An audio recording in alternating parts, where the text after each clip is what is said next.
Bonjour à toutes, bonjour à tous, j'espère que vous allez bien. Je vous retrouve aujourd'hui avec une très grande joie pour vous présenter l'oracle des curieux hasards. Donc c'est un oracle de Stefan Schillinger, il a été illustré par Fanfanlune. Donc on va le découvrir tout de suite. Je tiens d'abord à remercier tous mes nouveaux abonnés, j'ai eu pas mal de nouveaux abonnés ces temps derniers. Franchement je vous remercie du fond du cœur. Je remercie également tous mes anciens abonnés. Ça me fait chaud au cœur de vous retrouver régulièrement. Alors on va le découvrir tout de suite. Ça fait un univers un petit peu nocturne, c'est vraiment chouette. Vous avez le relief au niveau de l'écriture, qui est dans les tons argentés. Vous avez également le serpent, vous avez la fleur, vous avez l'œil.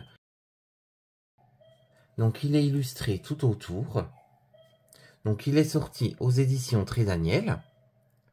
Inspiré par la rencontre du chamanisme avec les grandes traditions spirituelles, Stefan Schillinger vous emmène au fond de la magie des synchronicités qu'il appelle des curieux hasards. Ce fabuleux oracle de 42 cartes, outil d'évolution de conscience et de connexion subtile, vous ouvre les portes de votre individuation, chère à Jung et celle du mystère. Bien plus qu'un simple révélateur de lumière et d'ombre sur le sentier de la connaissance de soi, il répond à votre quête de profondeur en vous ouvrant aux dimensions inconscientes et archétypales de votre être. Vous avez rendez-vous avec la magie, le grand mystère, les différents plans de réalité. Cet oracle est une invitation à y croire et à en faire l'expérience directe. Êtes-vous prêt à plonger dans l'univers des synchronicités et à vous fier aux curieux hasards pour une vie connectée en conscience ? Donc vous avez quelques illustrations qui sont dans le dos de la boîte. Ensuite, on vous explique qui est Stefan Schillinger. Donc il est suivi par plus de 180 000 personnes sur les réseaux sociaux. Il est auteur et conférencier. Il est expert dans les états modifiés de conscience. Il a à cœur de bâtir des ponts entre psychologie et spiritualité. Donc là, vous avez ses réseaux sociaux. Donc ce que je ferai, je vous les mettrai en barre d'infos. Fanfanlune, c'est une talentueuse illustratrice. Elle est tatoueuse depuis 2015. Elle a dédié sa vie à l'art. Donc pareil, vous avez ses réseaux sociaux juste ici. Donc son Instagram qui est fanfan.lune. Et vous avez également son site internet qui est www.fanfanlune.be. Donc il est au prix de 27 €. Et comme je vous le disais, il est sorti aux éditions Très Daniel. Donc on va le découvrir à l'intérieur. Vous avez le livre. Et vous avez les cartes. Donc qui sont dans une pochette en coton. Alors on les découvrira juste après. On va tout d'abord s'intéresser au livret. Alors vous avez le sommaire avec l'introduction. Ensuite comment utiliser l'oracle. Après vous avez des propositions de tirage. Vous avez la composition des cartes. Donc les cartes vous sont expliquées une par une. Elles sont au nombre de 42. Après on passe à la conclusion et un à propos des auteurs. Alors on va passer à l'introduction. Ma rencontre avec Fanny, l'illustratrice de cet objet, a donné lieu à un processus de création qui est d'autant plus profond et sacré quand il s'agit d'un objet transdimensionnel tel qu'un oracle, outil divinatoire catalyseur de nombreuses projections, narration, donc énergie, mais résultat de la collision entre deux univers très différents, celui de la tatoueuse illustratrice et celui de l'écrivain mystique. L'oracle est la partie émergée des outils de divination que l'humain élabore, et donc il sert depuis des millénaires. Il est un des composants indispensables de la boîte à outils du plus ancien corpus de technologie du monde, qu'est le chamanisme. Ces outils, dont il fait partie, sont également le symptôme d'un double mouvement, à l'image de la nature cyclique de toute chose. Marée, cycle menstruel, cycle jour-nuit, battement cardiaque, saison. Tout outil de divination peut donc être utilisé à des fins de velléité, de contraction, matérialisation, manifestation, donc yang, ou de dilatation, expansion, créativité, spiritualisation, yin. Si l'oracle des curieux hasards peut être utilisé à des fins de visibilité, de prédictibilité, de guidance, il peut aussi l'être à partir d'une intention plus profonde. Au cours de l'histoire, les outils de divination ont été, selon les lieux et les époques, l'objet d'interdiction et de répression, et dont l'usage menait parfois jusqu'à la peine capitale. Il est donc ici question de croyances et d'interprétation, d'abstrait, d'émotion, d'informe, de magie, d'alchimie, de mystère. Il faut croire, je vous y invite, c'est le sel et la clé de la vie. Il est vital de croire. Non pas dans un livre ou dans un quelconque enseignement extérieur, mais dans sa propre expérience, celle que vous ferez avec cet oracle. Stéphane Schillinger. Donc c'est une introduction qui est assez profonde. Je vous laisserai la lire en détail, je vous ai lu qu'un petit passage. Ensuite, Stéphane nous explique comment utiliser l'oracle. Il nous dit que les curieux hasards ou synchronicités sont les manifestations extérieures coïncidant étrangement avec notre état intérieur, quels sont les ponts entre le conscient et l'inconscient, qu'ils soient individuels ou collectifs, qu'ils sont reconnaissables par leur caractère frappant. Après, il nous donne tous les détails. Après, on passe aux propositions de tirage. Donc, les propositions de tirage ne sont que des suggestions. Il nous dit qu'on peut les interpréter ou qu'on peut les faire avec nos propres règles. Donc, il nous propose le tirage simple à une carte. C'est pour une ouverture ou une orientation quotidienne. Après, vous avez le tirage temporel du passé, présent, futur, qui se fait en 3 cartes. La première carte sera le passé, la deuxième carte le présent, la troisième carte le futur. Ensuite, vous avez la proposition du tirage en croix, donc qui se fait en 5 cartes. Ensuite, on passe à la composition des cartes. Donc, il nous explique que chaque carte comporte au moins une plante ou un animal, ainsi que plusieurs interprétations.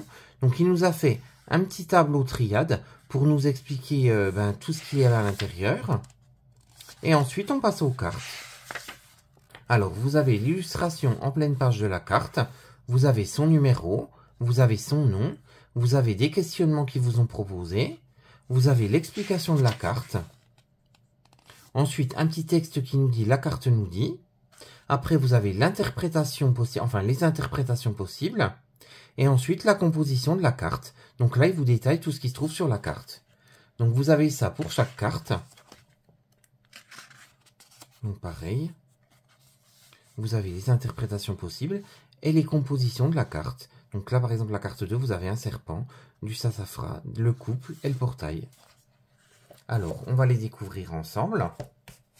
Donc le pochon, déjà, je le trouve super chouette. Un joli pochon, il est vraiment de qualité, en coton. Alors, les cartes sont à l'intérieur. Donc, on va sortir les cartes. Elles ont une bordure dans les tons argentés. Alors, le dos des cartes, ça fait un papier un petit peu vieilli. Vous avez le nom de la carte et vous avez un insecte.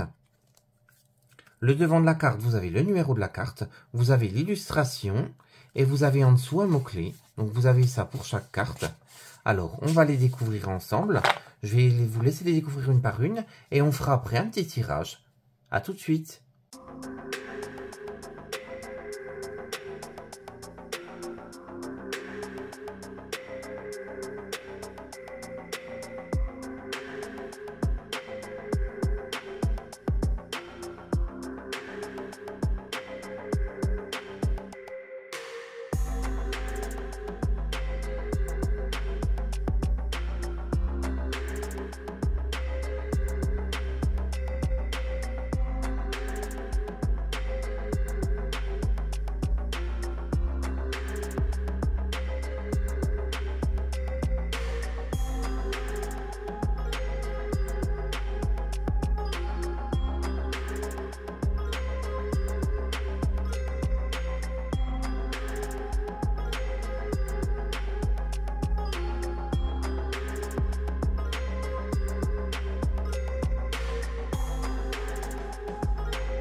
Alors, on va faire un petit tirage. J'arrive pas à retrouver le nom de cet insecte. L'insecte qui se trouve dans le dos des cartes. Ça doit être l'insecte qui correspond à la larve de la cétoine, mais je ne sais plus, j'arrive pas à me rappeler. Alors, on va battre les cartes. Comme ça, on tirera un des messages. Elles se mélangent très bien. Les cartes sont mates, je ne vous l'ai pas dit. Je les trouve super jolies. Les illustrations, je les trouve vraiment super parlantes. Je ne sais pas ce que vous en pensez. Alors, on va prendre celle-ci. Tiens, c'est celle-ci qui m'appelle. Intention. Alors, on va découvrir tout de suite le message de cette carte. Alors, on va commencer tout d'abord par les questionnements. Quelle posture adoptes-tu pour favoriser sa manifestation dans la matière? Quelle réalité veux-tu manifester? L'intention naît dans l'esprit avant de devenir, en traversant plusieurs plans, matière. Qu'elle se manifeste ou non dans la matière, elle est l'expression d'un désir qui est l'impulsion même de tout ce qui est. Manifester une intention, de soi à soi, verbaliser ou conscientiser, a un effet concret et réel sur notre cosmogonie personnelle. C'est un acte créateur, une formalisation qui fait que notre perception du monde n'est plus la même. Il en résulte donc une expérience de la réalité différente où la manifestation de notre intention n'est plus absente de notre conscience. Depuis que l'humain est en mesure de le faire, il écrit et donc récite des prières. Elle reste un acte de soi à soi, dont le pouvoir s'amenuise drastiquement à mesure qu'on l'adresse à une instance extérieure à soi et qu'on se dépossède de fait de son pouvoir personnel et de sa responsabilité. La prière originelle, comme manifestation première de l'intuition, est un acte psychomagique sous forme de verbalisation pouvant aller jusqu'au rituel où l'intention s'extériorise pour être mieux perçue par la conscience. L'intention exprimée ne pouvant plus être ignorée, elle déclenche et favorise une posture d'attracteur et de sélecteur de toutes les potentialités en accord avec elle. C'est en ce sens que l'intention est créatrice et que les traditions ésotériques parlent de magie. Un mot utilisé quand les liens de causalité ne sont pas établis par l'intellect ou la science, mais pourtant bien réels énergétiquement. Aujourd'hui, cette carte nous parle de magie, de pouvoir, de manifestation de nos désirs profonds. Si nous doutons qu'une quelconque puissance mystérieuse puisse accéder à nos demandes comme par magie, si nos souhaits n'ont pas été exaucés, si cette fameuse loi de l'attraction nous a déçus, recevons ce que cette carte transmet. Ce que de nombreuses hypothèses ont exprimé et enfermé sous le vocable « loi de l'attraction » n'est autre qu'une disposition toute particulière envers l'univers qui prend parfois le nom de magie, alchimie, secret, mystère, dans des écrits beaucoup plus anciens. Cette disposition implique de nous détourner du mental, de nous connecter à ce qui vibre, résonne et émerge en nous. Écoute attentivement ce que ton âme te souffle de plus authentique. Cette démarche demande une attention, un alignement, une visualisation claire et précise. La relation avec cette conscience universelle, l'âme, le cœur, la source, l'esprit, le divin, etc., s'établit avec l'intention, le désir. Il suffit de suivre ce qu'on pourrait appeler une voie du cœur. Ce n'est pas une attente passive ou une demande crispée, mais la justesse d'un alignement cohérent entre ton désir, tes valeurs et ce qui se manifeste, les actes et engagements que tu poses dans ta vie pour y accéder. Plus que tout, il s'agit d'adopter une posture d'ouverture et de confiance totale, de foi en toi et en bienveillance du vivant. Donc les interprétations possibles de cette carte sont impulsion, désir, volonté, objectif, orientation, direction. Après, vous avez la composition de la carte.